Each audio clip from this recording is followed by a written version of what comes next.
This old guy DIY video, we are replacing the Serpentine belt on a 2012 Honda CRV. So my last video, I replaced that PCV valve, and one of the viewers reached out and said, hey, that belt looks pretty old and worn, shouldn't be that brown color. And I thought, hey, you're right. I've never done a belt on one of these, and then after looking at some videos, you actually have to, or it's suggested that you take a tire off. So I thought, yeah, this is a much better idea to do this in the garage than on the side of the highway. So I have to watch the video again and I'll go through it.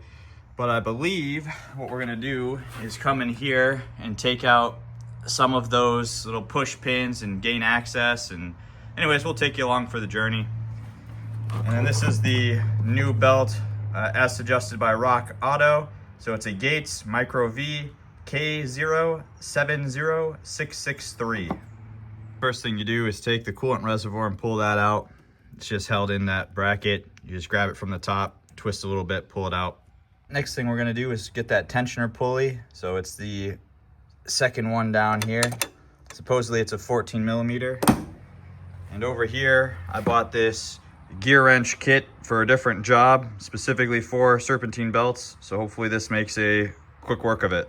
This is my first time using one of these gear wrench specific Serpentine belt tools. I'd always done it just with ratchets in the past. And this thing is sweet. Look how easy that makes it. Plenty of leverage, nice to get in tight spaces. I think it MSRP's for like 40 bucks and I got it on sale for 28. So I'd highly recommend this tool. With that Serpentine belt tool, we just released it from the top.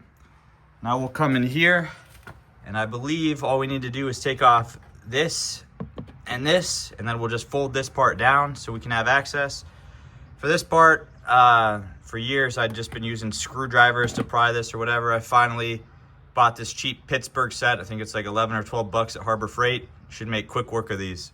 Pulling out the old belt was pretty easy. I'm not a belt technician, so I don't see any dry rotting or big, missing pieces or anything, but it just does look pretty old.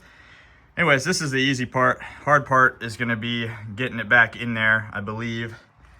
And also, I'm no mechanic, so I don't really know, but there's a lot of leaking on whatever that is, the bottom part of the engine or something. But yeah, now all we have to do is figure out how to route this new belt back in there and we should be good.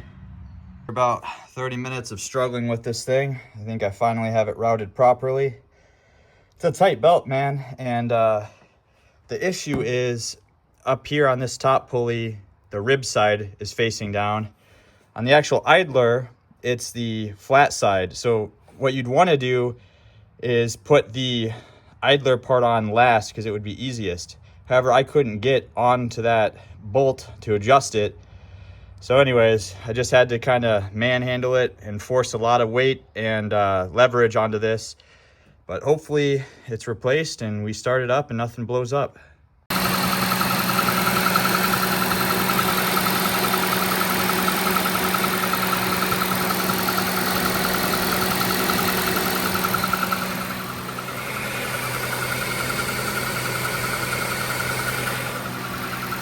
Everything sounds good, so we'll consider that a success. Thanks for watching.